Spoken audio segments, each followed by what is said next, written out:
Good morning student, कैसे हैं आप सब लोग। आज हम एक महत्वपूर्ण चैप्टर के बारे में बात करेंगे और हम बात करेंगे उत्तराखंड में पत्रकारिता की।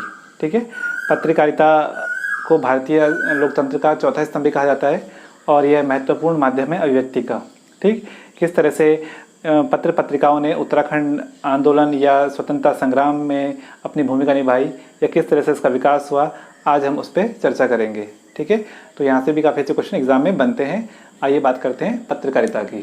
ठीक, चलिए अगर हम बात करते हैं पत्रकारिता की तो सबसे पहले बात करनी पड़ेगी इंडिया में कब शुरू हुआ। ठीक है, तो भारत में जो सबसे पहले समाचार पत्र है, ठीक है, भारत का पहला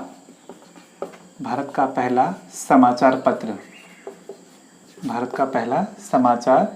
पत्र, जो भारत का पहला समाचार पत्र था, ठीक, वो कौन सा था? वो था द बंगाल गजट।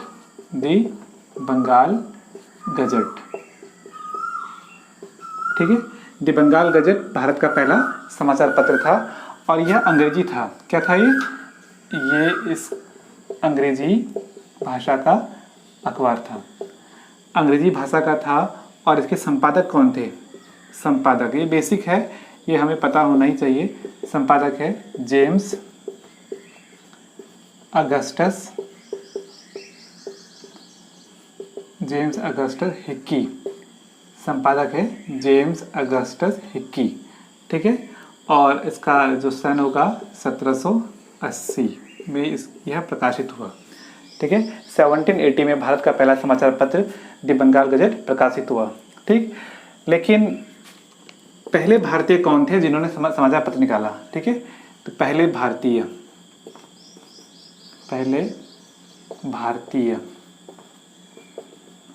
ठीक है, पहले भारतीय कौन थे? पहले भारतीय थे, इन्होंने निकाला था बंगाल गजट नाम का अखबार। बंगाल गजट, अंतर है द बंगाल गजट और ये बंगाल गजट है। इसको निकाला था गंगाधर भट्टाचार्य ने।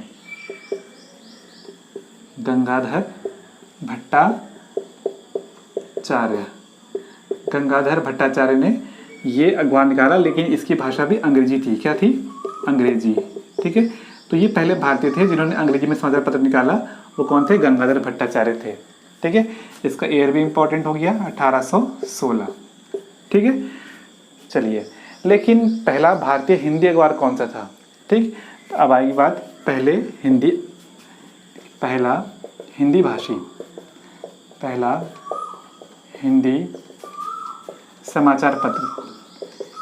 हिंदी समाचार पत्र।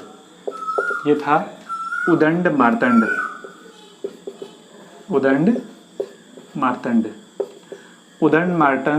ये हिंदी का अखबार था, हिंदी भाषा थी इसकी। और इसको संपादक कौन थे? संपादक थे इसके जुगल किशोर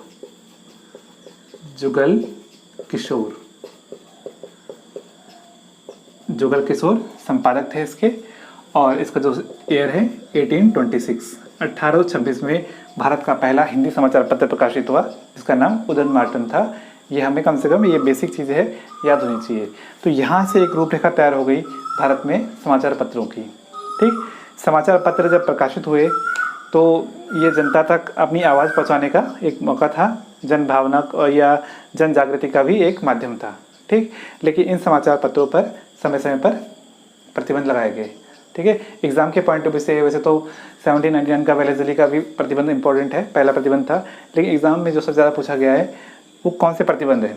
ठीक है, तो समाचार पत्र पर जो प्रतिबंध लगा था तो उसको कैसे हटाया, किन कानून से हटे, ये भी आपको नेशनल हिस्ट्री में इंपॉर्टेंट है। ठीक है, लेकिन फिलहाल यहाँ पर मैं एक संक्षिप्त में इसको लेके चल रहा हूँ क्योंकि हम उत्तराखंड परिप्रेक्ष्य में इसको पढ़ेंगे। ठीक है, चलिए, तो समाचार पत्रों का मुक्तिदाता किसे कहते हैं बताइए? तो समाचार पत्रों का मुक्तिदाता, एक क्वेश्चन बन सकता है, समाचार पत्रों का मुक्तिदाता कहते हैं चार्ल्स मेटकॉफ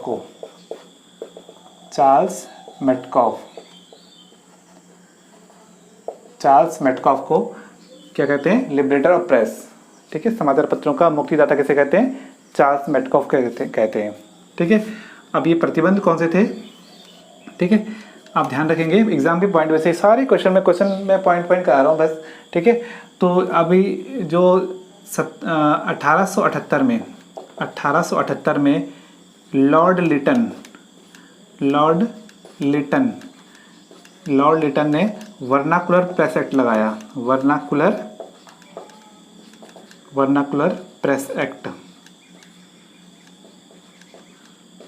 1878 में लॉर्ड लिटन ने वर्नाकुलर प्रेस एक्ट लगाया, ये लगाया है, इंपॉर्टेंट है एग्जाम के लिए, ग्रुप सी में कई पूछा जाता है, ठीक है। और इसके 4 साल बाद ही 1882 में आप जानते हैं लॉर्ड रिपन का शासन था। लॉर्ड रिपन ने वर्नाकुलर प्रेस एक्ट हटाया, ठीक है। तो वर्नाकुलर प्रेस एक्ट हटाया, वर्नाकुलर प्रेस एक्ट हटाया, ठीक है। तो ये क्वेश्चन बनते हैं एग्जाम में समय समय पर, मैं उन्हीं को यहाँ पर अपडेट करा रहा हूँ आपको, ठीक है, ध्यान रखेंगे। 1878 में लॉर्ड लिटन ने वर्नाकुलर प्रेस एक्ट लगाया था, 1882 में लॉर्ड रिपन ने वर्नाकुलर प्रेस एक्ट हटाया, ठीक है। तो ये थी हमारे समाचार पत्रों पे प्रतिबंध की बातें, ठीक। अब बात आती है उत्तराखंड में किस तरह से समाचार पत्रों का विकास हुआ, ठीक है। तो उत्तराखंड में जो समाचार पत्रों की जो जन्मभूमि कही जाती है वो मसूरी कही जाती है, ठीक है। तो मसूरी से ही क्या हुआ, उत्तराखंड में समाचार पत्र का आगमन हुआ। और पहला समाचार पत्र कौन सा था, पहला समाचार पत्र द हिल्स था, जो कि 1842 में मसूरी से प्रकाशित हुआ था, ठीक। इसीलिए मसूरी को क्या कहते हैं, प्रेस की जन्मभूमि कहते हैं, ठीक। और जो जॉन मैकानिन को आपका जिनका ये अखबार था उसको कहते हैं फादर ऑफ मसूरी, ठीक है। तो आइए बात करते हैं उत्तराखंड में किस तरह से समाचार पत्रों का विकास हुआ, ठीक है, चलिए, ठीक है। तो बात करते हैं उत्तराखंड में पत्रकारिता की, ठीक। तो जो उत्तराखंड में जो पत्रकारिता है उसके लिए मसूरी को हुई जन्मभूमि कहा जाता है, ठीक है, क्योंकि पत्रकारिता का आगमन मसूरी से ही हुआ था उत्तराखंड में, ठीक है। तो मसूरी क्या कहते हैं, पत्रकारिता की जन्मभूमि, ठीक है। उत्तराखंड पत्रकारिता की जन्मभूमि, पत्रकारिता की जन्मभूमि किसे कहते हैं, पत्रकारिता की जन्मभूमि कहते हैं मसूरी को, ठीक। मसूरी में 1842 में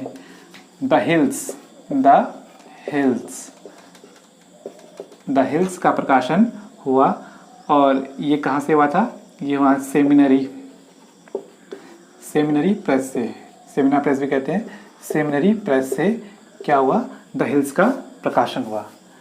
द हिल्स के संपादक थे जॉन मैकानिन द हिल्स के संपादक थे, ठीक है। और ये आयरलैंड के रहने वाले थे, कहाँ के थे ये, आयरलैंड के, ठीक है। इनको फादर ऑफ मसूरी भी कहते हैं, जॉन मैकानिन क्या कहते हैं, फादर ऑफ मसूरी भी कहते हैं, ठीक। तो ये पहली चीज़ है, उत्तराखंड में सबसे पहले आगमन मसूरी से हुआ था 1842 में द हिल्स से, ठीक है। लेकिन ये अखबार 1850 में बंद हो गया, प्रकाशन बंद हुआ, अखबार का प्रकाशन बंद कर दिया गया 1850 में, ठीक। और फिर 1860 में द हिल्स का पुनः प्रकाशन किया गया, द हिल्स का पुनः प्रकाशन कब किया गया, 1860 में किया गया। लेकिन इस बार थे एडवर्ड मैकानिन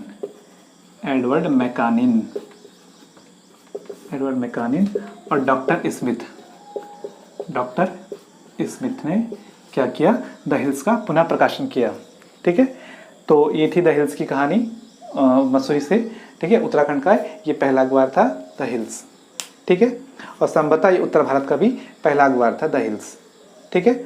चलिए, इसके बाद मसूरी से ही शुरू में पत्रकारिता का आगमन होता रहा, पत्रिकाएं मसूरी से छपती थी, अंग्रेजी की ज़्यादा पत्रिकाएं छपती थी, ठीक है। तो इसके बाद मसूरी से ही छपी मसूरी सीजन, अगली पत्रिका है मसूरी सीजन, अखबार है सॉरी, मसूरी सीजन 1870 में ये निकलना प्रारंभ हुआ। मसूरी सीजन 1872 में इसका प्रकाशन हुआ। और इसके जो संपादक थे वो थे कॉलमैन,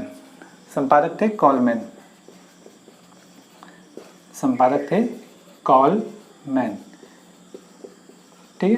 तो मसूरी सीजन 1872 संपादक कॉलमैन। एग्जाम पॉइंट भी से अखबार बहुत इंपॉर्टेंट है उत्तराखंड के लिए, ठीक है, तो ये आपको ध्यान रखना है। इसके अलावा मैफिस लाइट एक चर्चित अखबार था, मैफिस लाइट, मैफिस लाइट, मैफिस लाइट, ठीक, ये भी मसूरी से आता था, मसूरी से, ठीक, और इसके जो संपादक थे वो थे Lang, John Lang, John Lang इसके संपादक थे, ठीक है, मैफिस लाइट के। और ये जो अखबार था इसका जो ईयर है 1845 इसका ईयर है छपने का, ठीक है। अब बात करते हैं आगे कौन कौन से अखबार मसूरी छपते थे। चलिए बात करते हैं द ईगल की।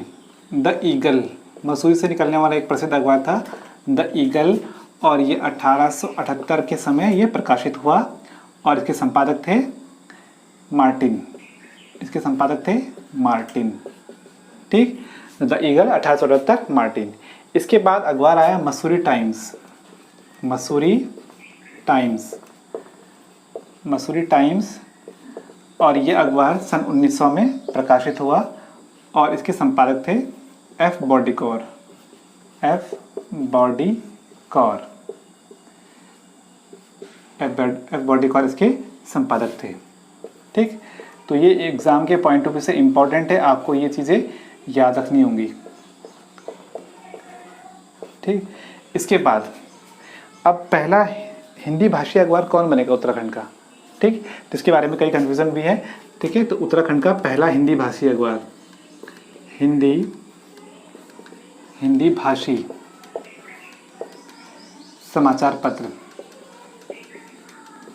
हिंदी भाषी समाचार पत्र उत्तराखंड का वो बनेगा समय विनोद, समय विनोद, समय विनोद उत्तराखंड का पहला हिंदी अखबार हुआ और इसका जो प्रकाशन वर्ष था 1868 था और संपादक भी आपको बहुत इम्पोर्टेंट याद रखना है, संपादक है जयदत्त जोशी, जयदत्त जोशी, ठीक। चलिए, और ये प्रकाशित कहाँ से होता था, ये प्रकाशित होता था नैनीताल प्रेस क्लब से, Nainital press club, Nainital press club, Jaspur से छपता था, जसपुर, ठीक। तो नैनीताल प्रेस क्लब जसपुर से यह छपता था और ये उत्तराखंड का पहला हिंदी भाषी अखबार था, ठीक है। बल्कि ये कहे कि ये अखबार हिंदी और उर्दू, हिंदी और उर्दू दोनों में छपता था, हिंदी और उर्दू। तो पहला देसी समाचार पत्र भी हुआ ये, ठीक है। तो इम्पोर्टेंट एग्जाम के लिए समय विनोद 1868, ठीक। इसके बाद उत्तराखंड में पत्रकारिता कहाँ तक गई, देखो ये अखबार 1868 से 1878 तक ही छपा, क्योंकि अभी कुछ देर पहले मैंने आपको बताया था 1878 में वर्नाकुलर प्रेस एक्ट लागू हुआ जिससे प्रतिबंधित हुआ अखबार, ठीक है। चलिए, इसके बाद जो हुआ वो अब राजनीतिक चेतना का वक्त आ गया, ठीक है। तो अब जन जागरूकता लोगों में बढ़ी और अखबारों के माध्यम से अपने विचार लोगों ने पहुंचाए एक दूसरे तक, ठीक है। तो अब इस समय आ गया है कि अब बनेगा 1870 में डिबेटिंग क्लब, डिबेटिंग क्लब 1870 में डिबेटिंग क्लब की स्थापना हुई, डिबेटिंग क्लब, ठीक है। डिबेटिंग क्लब की स्थापना हुई, ये थे बुद्धि बल्लभ पंत और सहयोगी द्वारा, बुद्धि बल्लभ पंत और सहयोगियों के द्वारा क्या हुई, डिबेटिंग क्लब की स्थापना हुई। डिबेटिंग क्लब की स्थापना हुई तो यहाँ पर संयुक्त प्रांत के गवर्नर थे उस समय विलियम म्यूर। 1871 में विलियम म्यूर के सुझाव पर,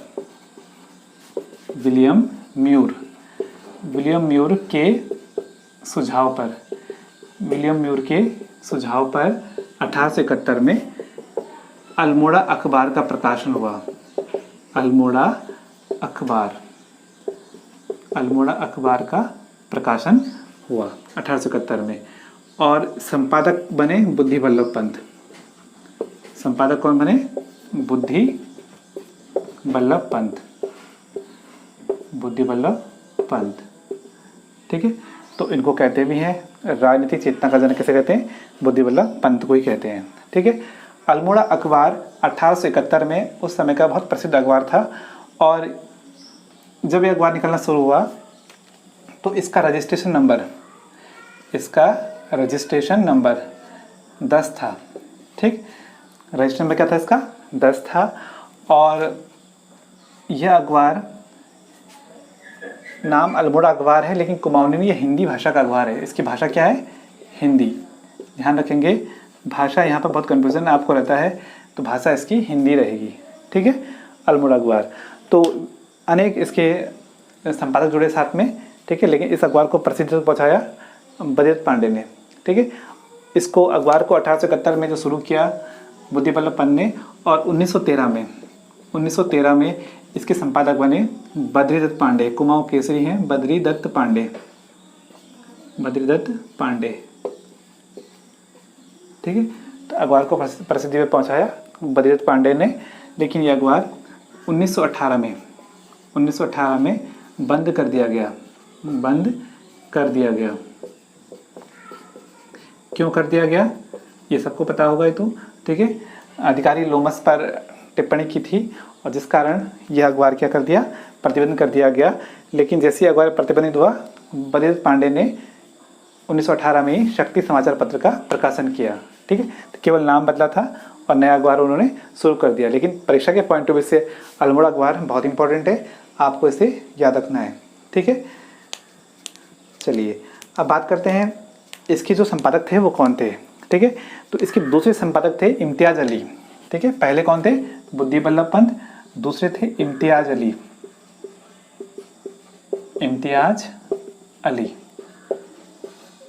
दूसरे संपादक थे इम्तियाज अली। ठीक, तो पहला और दूसरा और लास्ट बहुत इंपॉर्टेंट है। ठीक है, चलिए, तो ये था उत्तराखंड में पत्रकारिता का पहला भाग। ठीक है, इसका दूसरा भाग आप जल्दी ही आप देखेंगे। ठीक है, तब तक आप इससे संबंधित नोट्स बनाइए और परीक्षा की तैयारी में लगे रहिए। ठीक, कैसा लगा आप सबको ज़रूर बताएंगे। ठीक है, और वीडियो को लाइक और शेयर और कमेंट ज़रूर करेंगे। आज के लिए इसमें इतना ही। चलिए।